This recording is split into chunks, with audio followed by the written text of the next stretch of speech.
चुके हैं सलमान सर, तो बताइएगा आप क्या सरकारी केस में क्या अपडेट होती है समाज में। इमरान खान साहब और बुशरा इमरान के अब जितने भी केसेस बकाया रह गए हैं उनमें अब हेयरिंग लेना बहुत मुश्किल हो चुका हुआ है। और रिजल्ट लेना आसान है, हेयरिंग लेना मुश्किल है। तो मौका जब मिलता है रिजल्ट तो हम ले लेते हैं, मगर रिजल्ट तभी मिलता है ना जब जजेस इजाज़त देते हैं कि आप केस आर्ग्यू कर लें। अब जजेस इजाज़त ही ना दें और सरकार को अगर मौके पे मौका मिलता जाए कि वो तारीख लेते जाएं, सज़ा जब करनी होती है तब उनको मौका, तब डिफेंस को मौका नहीं दिया जाता तारीख का।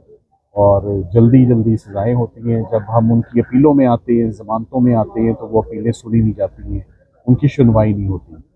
ये बड़ी अनफॉर्चुनेट बात है, ये बड़ी अनफॉर्चुनेट बात है। तो अफ़सोस की बात ये है कि आज भी प्रोसिक्यूटर्स ने नैब की जानब से जो पेश हुए, उन्होंने कहा जी हमारी फ्रेश अपॉइंटमेंट है और हमारी अभी तैयारी नहीं है और हम स्पेशल प्रोसिक्यूटर्स हैं और हमें कम से कम 4 हफ्ते दरकार हैं इस केस की तैयारी के लिए। तो उसकी हमने बड़ी भरपूर मुखालफत भी की कि इससे पहले भी नोटिफिकेशन आ चुके हैं, सरकार के प्रोसिक्यूटर्स पहले भी अपॉइंट हो चुके हैं। तो कोई अब जवाज़ नहीं बनता कि कोई मज़ीद तारीख जो है वो दी जाए।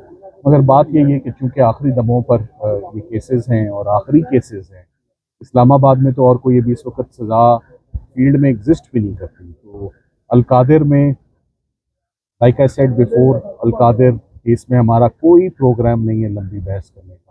ज़मानतों में वैसे भी लंबी बहस नहीं होती, बड़ी टू द पॉइंट गुफ्तगू होगी, बड़ी टू द पॉइंट बहस होगी, मगर तभी होगी ना जब जज साहिबान इजाज़त देंगे और केस हम खोलेंगे। सो इंशाल्लाह अभी मेरे पास एक बात बताने के लिए नहीं है कि आइंदा तारीख क्या है। आइंदा तारीख हमने 2 से 3 दफ़ा कोर्ट में रिक्वेस्ट की कि प्लीज़ आइंदा तारीख दे दें। आइंदा तारीख जजेस ने नहीं दी।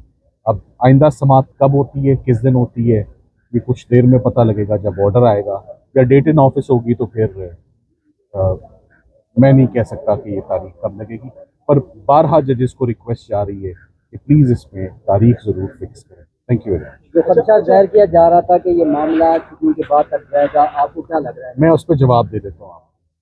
तो क्वेश्चंस ऑफ लिबर्टी और फ्रीडम होता है, pre arrest, post arrest, suspension of sentence, जमानत।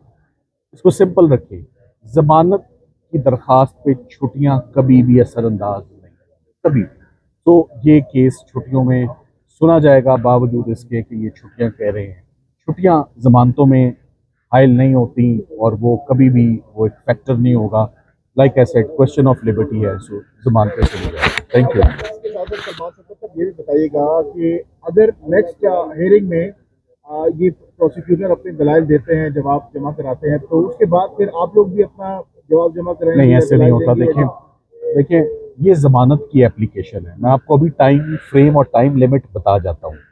मेरा ख्याल है कुछ ऐसे नुक्ते हैं हमारे पास कि 2 से 3 मिनट का केस है, वो जुमले पे कायम है हम।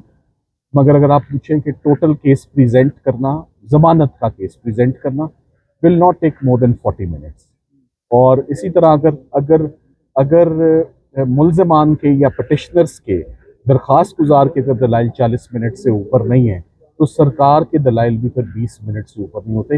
ये कुल 1 घंटे की प्रोसीडिंग है जिस वक्त जजेस इसको इजाज़त दे दें। जैसे आपको यही बता रहा हूँ ना कि फ़िलहाल तो मामला इजाज़त पे रुका हुआ है कि जज साहिबान ने, आज भी मैंने उन्हें कहा मुझे दलाइल देने का, आगाज़ करने का मौका देकर ये ले ले अपनी अपॉर्चुनिटी, 3 दिन तैयारी कर लें, ये पीर मंगल को आके जवाब दे दे, मैं तो कम से कम अपना केस स्टार्ट करूँ। अच्छा, हाँ, सलमान सदर, तो पहले तो उम्मीदें थी कि जो लाहौर हाई कोर्ट में जमानतें लगी हुई हैं उनमें अगर जमानत हो जाती है और यहाँ से भी अगर इंसाफ मिलता है आप लोगों को तो खान साहब रिहा हो जाएंगे। अब तो लाहौर हाई कोर्ट से भी जो जमानतें हैं वो मुस्तरद हो चुकी हैं, खारिज हो चुकी हैं दरखास्तें जो थी। तो अब क्या उम्मीद है खान साहब की रिहाई के हवाले से, क्या स्ट्रेटजी होगी।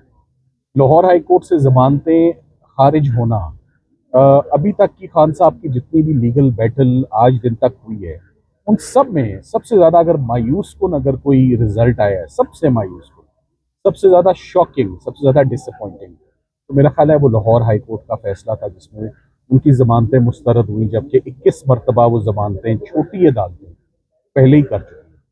तो बहरहाल हमारे पास रेमेडी मौजूद है, supreme court of Pakistan across the road है। वो सुप्रीम कोर्ट ऑफ पाकिस्तान में बहुत जल्द वो ज़मानतें दायर होंगी और बहुत जल्द वहाँ पर हम उन पर दलाइल पेश करेंगे। तो 2 ही केसेस रह गए, एक लाहौर के रह गए और एक इधर के रह गए। और जब आखिरी काम होता है ना, तो ऐसे मामलात में फिर मामलात आसान नहीं होते और टफ और मुश्किल हो जाते हैं, जैसे कि इस वक्त हुए हैं। Thank you very much. और कोई सवाल नहीं? बस थैंक यू, थैंक यू।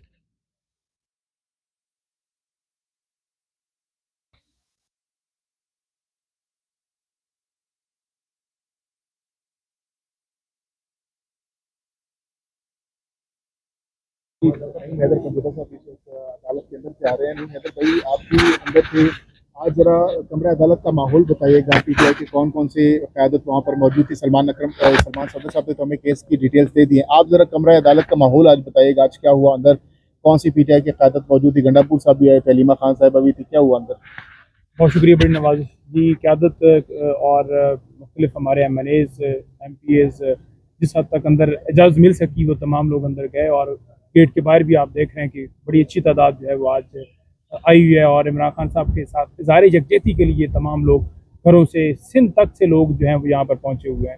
तो देखें, बात यह है कि जब आप किसी अदालत के अंदर जाते हैं ना, तो आप इंसाफ के लिए जाते हैं, और अगर वो दरवाजे ही बंद कर दिए जाएँ तो फिर आपको इंसाफ कहाँ से मिलेगा? तो हम तो इंसाफ के ही दरवाजे खटखटाते रहेंगे, लेकिन आगे से दरवाजे बंद कर दिए गए। आज भी मुख्तलिफ बहानों से समाअत जो है वो मुलतवी की गई। इससे पहले भी गुज़श्ता यही किया गया। जैसे कि सलमान भाई ने बताया कि 2 केसेस जो हैं वो रह गए हैं, लेकिन ये सिर्फ़ और सिर्फ डिले इस वजह से है कि उनमें इंसाफ फराहम नहीं किया जा रहा। जैसा जजेस साहबान को पीछे से डायरेक्शन नहीं आ रही कि आप इन केसेस को आगे बढ़ाइए, इंसाफ फराहम कीजिए। अच्छा, अभी आज अलीमा खान साहिबा ने कहा कि अब अडियाला हम जा रहे हैं, तो उस हवाले से क्या प्लानिंग है? इसके बाद आप अडियाला जाएंगे, वहाँ पर कोई प्रोटेस्ट वगैरह का इरादा है आप लोगों का? देखिए, आज जो 5 नाम भिजवाए गए थे, जिसमें अली अमीन साहब हैं, शफी फराज साहब हैं, उमर अयूब साहब हैं, तैमूर झगड़ा साहब हैं, मुजम्मल असलम साहब हैं, वो मुलाकात के लिए आज अडियाला जेल जाएंगे और 2 बजे का टाइम है मुलाकात करवाने का। आप देखते हैं कि उसके अलावा अगर अलीमा आपा गई तो फिर सारे हम भी इंशाअल्लाह ताला उनके साथ जाएंगे, और वहाँ जाकर उन खान साहब से उनके जो रफ़क़ा हैं उनसे मुलाकात करने की वहाँ पर रिक्वेस्ट करेंगे, वहाँ पर इल्तिजा करेंगे, वहाँ अपना प्रोटेस्ट रिकॉर्ड कराएंगे कि हमें इजाज़त दी जाए उनको मुलाकात की, ताकि वो खान साहब से मिल सकें और खान साहब से इनपुट ले सकें। खान साहब अपनी तजावीज़ दें बजट के हवाले से। खान साहब चीफ पैटर्न हैं, पाकिस्तान तहरीक इंसाफ के सरबराह हैं, और उनकी मुशावरत ज़रूरी है बजट के हवाले से। वो अपना इनपुट देंगे, क्योंकि बजट जो होता है वो पैसा होता है, और पैसे की डिस्ट्रीब्यूशन जो है आवाम से रिलेटेड होती है। तो लिहाजा वो इंटरेस्ट जो है उसको देखते हुए इमरान खान साहब का इनपुट जो है वहाँ पर ज़रूरी है। अच्छा, नईम समझौता साहब, पहले जो है इमरान खान की रिहाई के लिए रैलियां निकाली जाती थी, कारकुन निकल आते थे, सब कुछ होता था, लीडरशिप बड़ी चार्ज दिखाई देती रिहाई के लिए। अब तो रिहाई तो दूर की बात, मुलाकातें भी मुश्किल होती जा रही हैं। तो लाहे अमल क्या बनाने जा रही है पाकिस्तान तहरीक इंसाफ आने वाले? देखिए, मुलाकातें जो हैं ये अब से नहीं है, बल्कि 7-8 महीनों से ये सिलसिला चल रहा है। हर जुमरात को रफ़क़ा जाते हैं मुलाकात करने के लिए, उनको मिलने नहीं दिया जाता। हम अपनी कोशिश कर रहे हैं, अदालतों के अंदर भी एहतजाज भी हमारे 8 फरवरी के बाद कोई 8 से 10 एहतजाज हुए, और जिस हद तक हम कर सके हम करते रहे, और उसी वजह से हमारे ऊपर बेशुमार मुकदमात भी दर्ज हैं। और हम नेक्स्ट जो है, जो खान साहब ने 2 हफ़्ते के लिए मुलतवी किया है, वो 2 हफ़्ते क्योंकि अभी पूरा होने वाला है, और अभी खान साहब की तरफ से जो हदायत आएगी, तैयारियाँ इंशाअल्लाह ताला उसी हिसाब से होंगी, और आप देखेंगे कि भरपूर तरीके से एहतजाज होगा, और उस वक्त तक जारी रहेगा जब तक इमरान खान साहब रिहा नहीं होते, जब तक पाकिस्तान के अंदर रूल ऑफ लॉ कायम नहीं होता। अच्छा,